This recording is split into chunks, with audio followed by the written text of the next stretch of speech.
Hola. Sorry, it will be in English, my presentation, because I am not lucky. I don't speak Portuguese, so it will be in English, and I hope it will be interesting. It's not easy to be interesting when we are talking about Europe, but I hope it will be. First of all, I would like to thank you so much, Susanna, to be part of CEPI, and via Susanna, via Pete, because it's essential for us to be all together and more to share. When we're talking to European Commission about our subjects, we are facing big players, and it's not easy to talk about the responsibility you all have in the industrial sector. So first of all, the first mission we have is always to explain what we are representing and what we are facing in front of these big players. Of course, there is a tradition of regulation of the audiovisual sector in Europe because we are all defending the cultural diversity, and the essential of the cultural diversity is the ability for people to reach works which have been treated in the natural national language and with backgrounds which is their streets, their towns, and their all what is consistent when we are talking about identity. And this thing is sometimes perturbating the mission of European Commission when they want to only build something which is a unique market. We must take into consideration that the audiovisual sector is actually the only sector which is not linked to a unique market.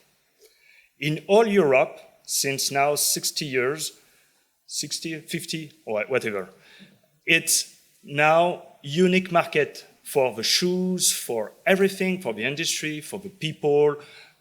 So the freedom of the circulation of everything in Europe is the core project of Europe. But we have to explain to European Commission that we need territoriality. We need the ability for us to generate revenues in all the countries in Europe. And to generate also these revenues is key to build sophisticated financial plans if we want to build high-end TV series in Europe and so on. So we have to defend the idea that we need territoriality in a mind in front of minds of people who are saying that we need only a unique market. And the unique market, it will be the dream for Netflix, Sky, and big players that you know. So, thank you for this introduction, which was exactly the thing we are facing. So first of all, we will have some data. So you can say that it could be boring, you can say help, but this data has been shared with European Commission for years in order to say to them that something happens, which is really very dangerous for us. Usually, the SVOD market has been separated from the broadcasting market. For instance, you have the data here. We are 26 countries on 31. We have financial investments obligations by linear services. And these countries, 26 on 31, it's only 10 when we are talking about online services obligations. So there is a huge thing to do for everyone in Europe, is just to install a fair competition between all the players. So this tradition of separation during the last 10 years has been switched off by the European Commission. Some useful data, I hope so, about the new global phenomenon. Now we are talking more than 1 billion subscribers potential worldwide about SVOD services. It's not exactly subscribers, because there is a nuance between subscriptions and subscribers, because people could have many subscriptions. But at least it could be 500 million people who could have access to global players. In this background, we must say that it's a $50 billion market, the SVOD market. So it's larger than all the European industrial audiovisual sector. In France, this data is only in France, but I could imagine that it's everywhere the same situation. If we are talking about the advertising, now in France, it's clear that Google is driving the advertising market. The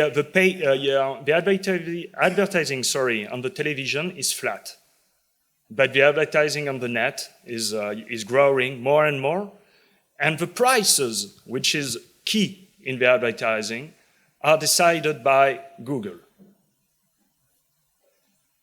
And if we're talking about the SVOD services, now it's foreign SVOD services which are leaders in France. It's not anymore local and national players who are the leaders.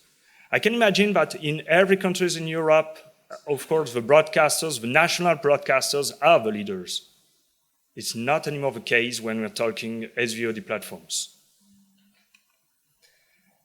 So now, coming back to the international data, we are facing a phenomenon which is Netflix.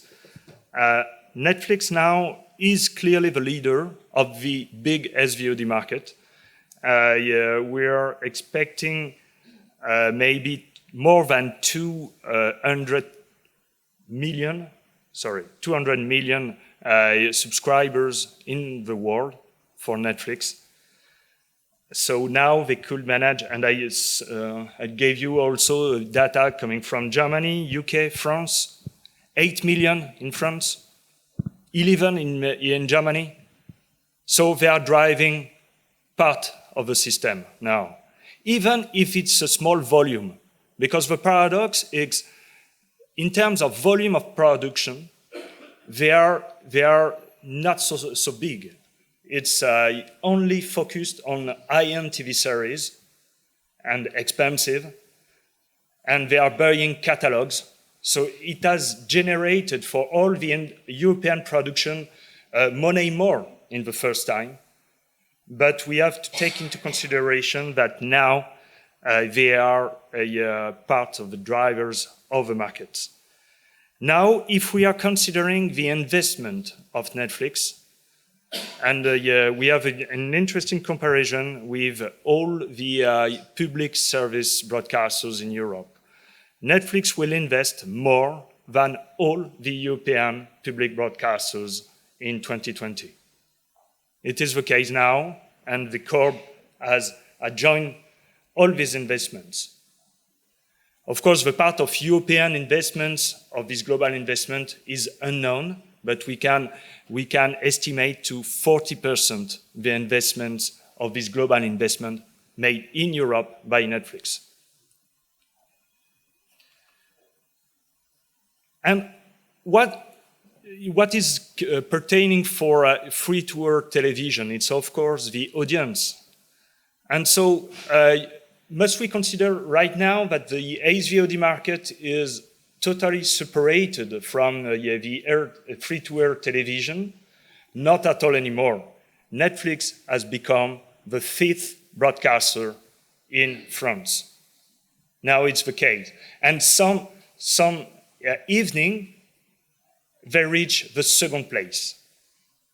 So when we are, it's a big challenge, of course, for the audience share calculation in all Europe, because traditionally we only concentrate on broadcasters. But as soon as we are mixing all the data, we can see that Netflix now is taking the place of other broadcasters. especially the Friday evening, for instance, which is the launch of new TV series in Netflix.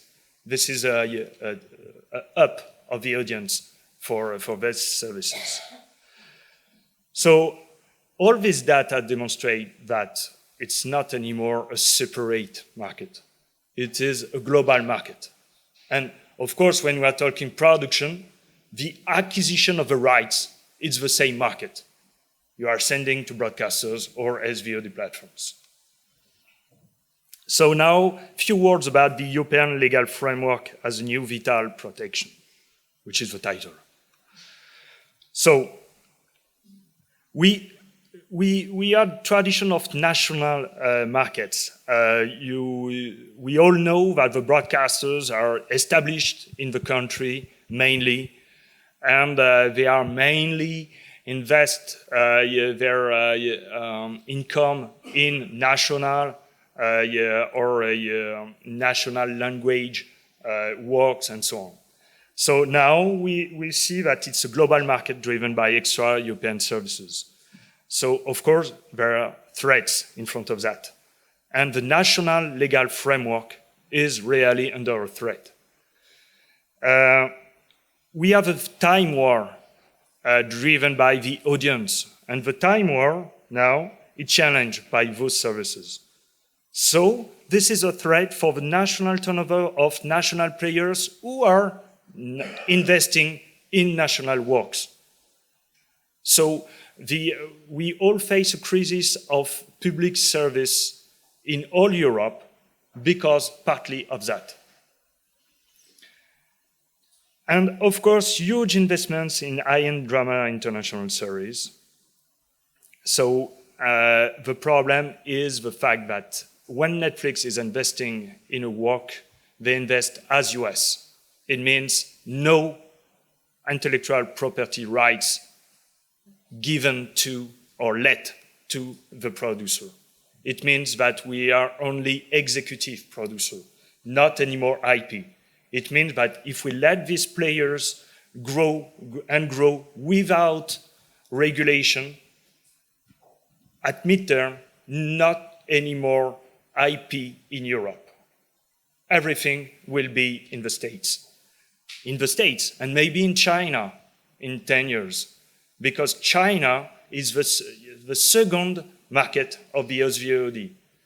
So what could be the reaction of our policies if it's Chinese? And after that, more than 70% of the consumption on these platforms are US series. It means that we have a gap between what we would like to do and the accessibility and the visibility of our works.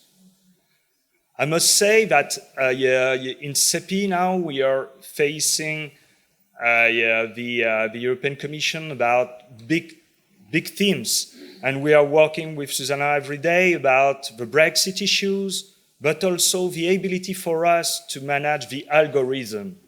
The algorithm, the recommendation business model is key for us. We have to enter into the process by which the works are coming to the audience. Because if it's not the case, the recommendation system is always and will always get favors for US series. So for European diversity, European works and national language speaking works, the big challenge will be to enter into the algorithm. So it's exactly the way we are lobbying right now, the European Commission, and we are facing huge difficulties, but we are together. Okay, so the threats are also on local languages and the visibility in these services.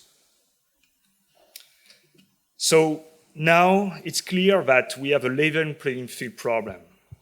For the same market, we have to define same rules. That's clear. So the AVMS transposition is a golden occasion. Something happened in Europe.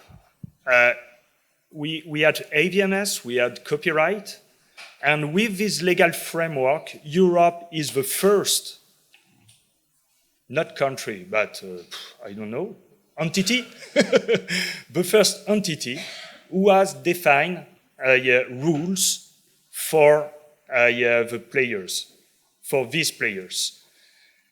They wanted to say that they are not responsible. It was the case for YouTube, but it was also the case for Netflix. They say, hey, me, I'm just a service and so on, blah, blah, at the beginning. But Europe, and thanks to, I hope, CEPI and other European associations, we say, no, we need a regulation, a clear regulation. But now, they say the AVMS directive, first of all, has to define a clear and transparent system by which a broadcaster could install in one country, and with the authorization of this country, and only this country, they can be everywhere in Europe. It was the first AVMS ID during the 90s. It was clear that it has helped, for instance, animation channels or cinema channels to be in a country because it was tax-free, for instance, or a very welcome country.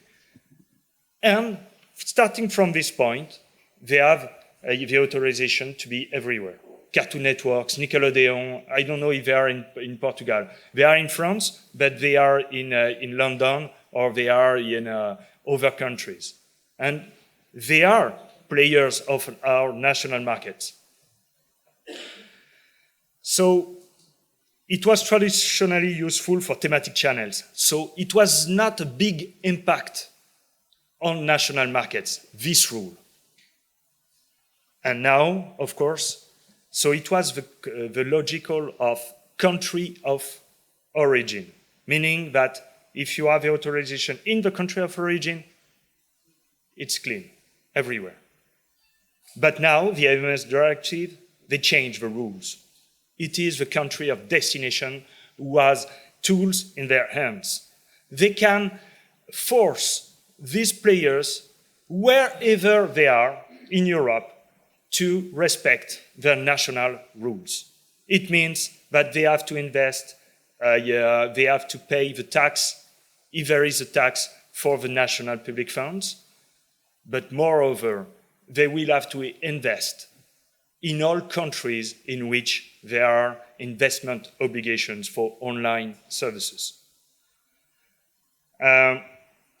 So the revision has been approved, and the country of destination is now the rule both for broadcasters and online services. So this is the big change. And this is exactly what we have to transpose everywhere in all the countries. And that's why we have a rendezvous in Europe about that. It is a worldwide unique legal framework, meaning the fact that it's not my purpose, but we have to take into consideration also that if we are talking about terrorism, if we are talking about video, pedopornographic, and so on, now these players are responsible. This is unique. It's only in Europe that they are responsible of that. So, copyright directive generate plenty of difficulties, okay, but the legal framework is very useful for all the European, not only people of our sector, but citizens, I mean. So this is right now the situation, the current situation in Europe. Tax, public funds, investment production, it's all country of destination. We have a problem because the promotion, meaning the fact that they have to let at least 30% of the catalogs must be European. It is country of origin. It means that Netflix is in Netherlands. Netflix will have only a 30% obligation of European works. If Netflix were in France, it could have been a 40%, a 60% of European work. That's why they prefer maybe the Netherlands rather than France. So this chart is really very important when we are lobbying, when we are thinking about new models and so on. So what happens in Western Europe? I will focus on France later, but in Spain now, the investment in Spain has been securized during the transposition process, so it will apply to OTT services. And now there are strong debates, we are facing strong debates about the part of cinema works and audiovisual works in the global obligation of 5%. So this is interesting also to note down that these debates are in all Europe, even in France, because these services has developed a business model more audiovisual orientated rather than cinema orientated. So everywhere, especially also in Italy, the difficulty is coming from the Chinese wall existing between cinema sector and audiovisual sector. In Italy, we are talking about a 20% investment obligation in domestic market, 20%. It has been approved. It is right now the legal framework in Italy.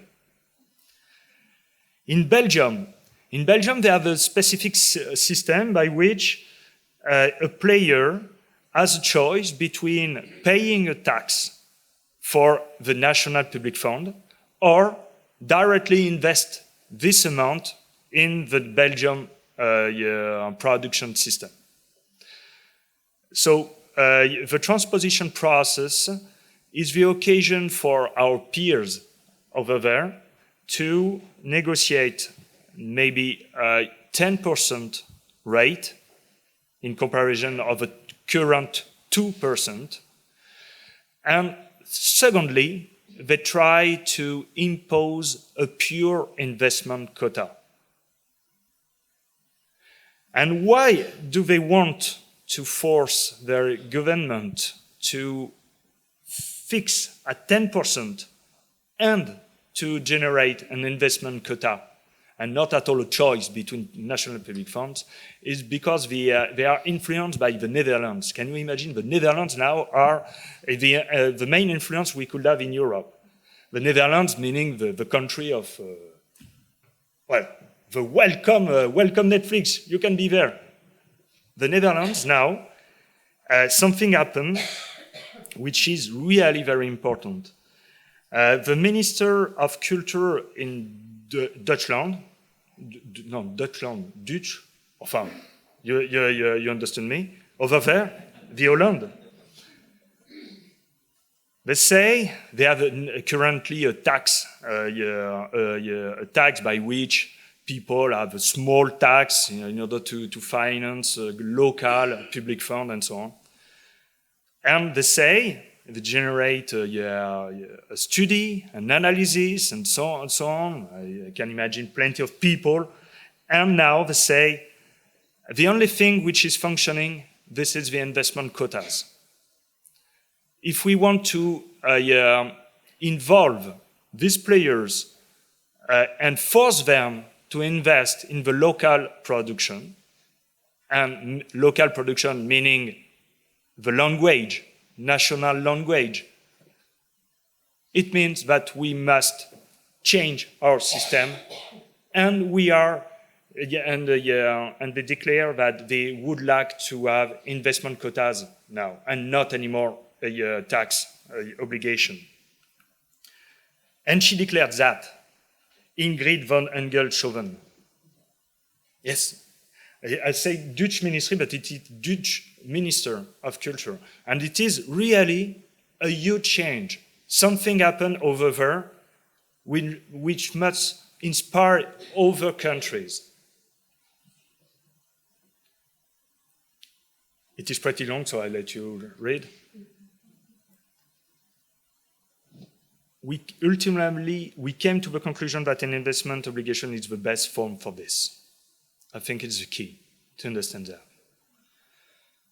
So now what happens in France? The This is the system of a promotion catalog, but it is not the system for international players because we don't have international players crazy enough to be installed or established in France.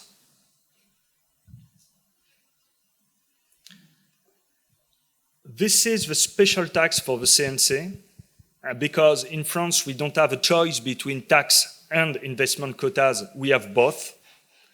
Now Netflix is already paying a tax for CNC.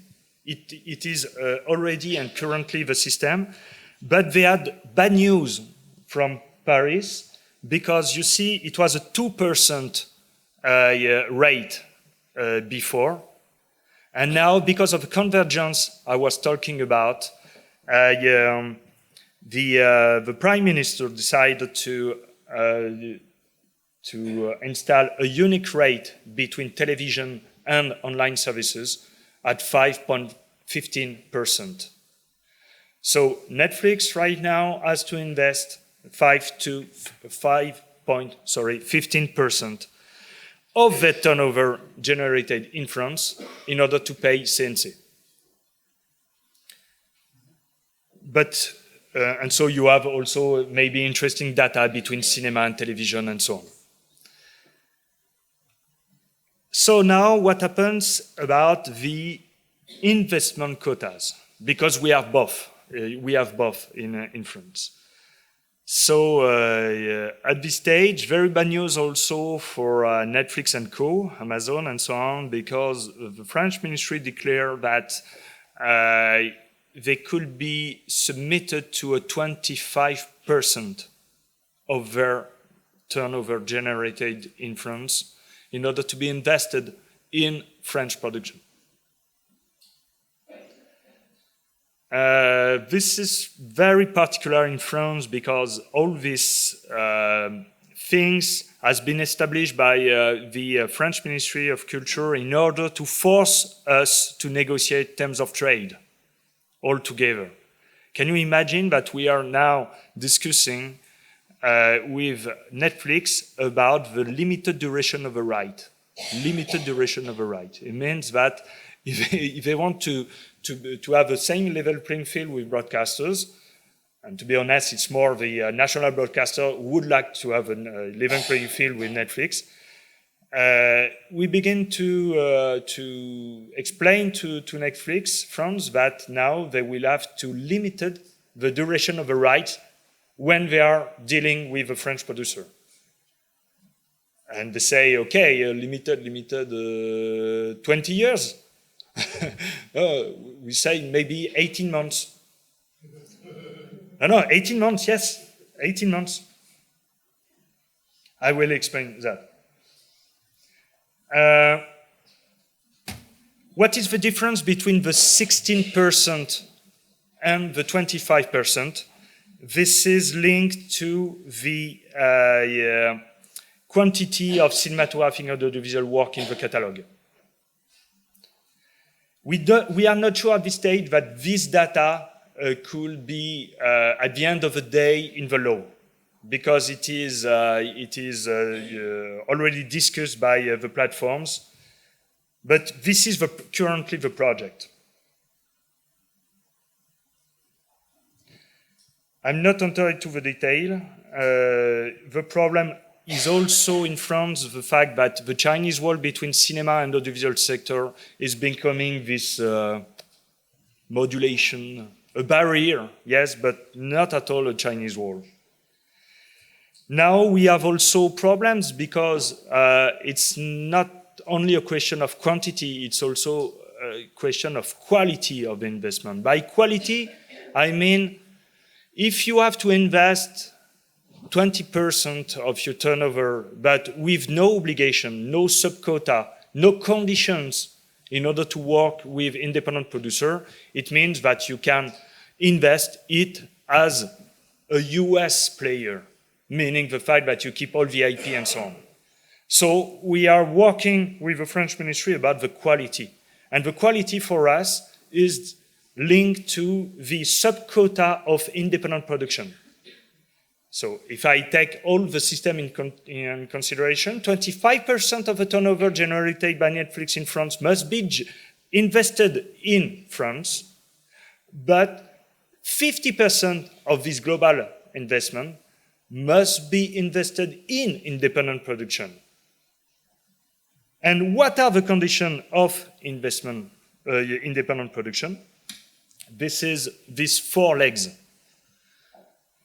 First of all, limited shareholding. It is classical, okay? Secondly, limited duration of the right. Third, limited access to co-production rights. And fourth, limited and controlled access to distribution rights.